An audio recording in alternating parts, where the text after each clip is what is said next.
এই দৃশ্য দেখলে হয়তো অনেকের নিজের প্রতি আর কোনো অভিযোগ থাকবে না।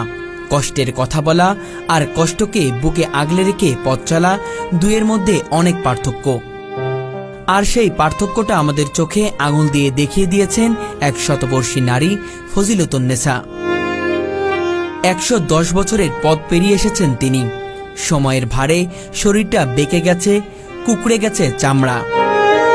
চলাফেরায় এক ধরনের কষ্ট স্পষ্ট দেখা যায়, তবুও চোখে মুখে ক্লান্তির ছাপ থাকলেও হৃদয়ে রয়েছে এক অদম্য শক্তি। যেন জীবনের কাছে কখনো হার মানেননি। আজ সকাল থেকে রাত পর্যন্ত কাজ করে চলেছেন।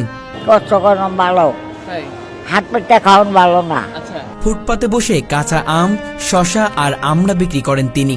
নিজেই সেগুলো বাজার থেকে কিনে আনেন, কাপা কাপা হাতে ছুলে ধুয়ে সাজিয়ে দেন ক্রেতাদের সামনে। একটা টুকটাক হাসি আর আন্তরিকতার মধ্য দিয়েই চলতে থাকে তার বিক্রি। আমি অনেক বছর তৈরি করি, এটা আমার এটা। এলাকার সবাই তাকে নানি বলে ডাকে।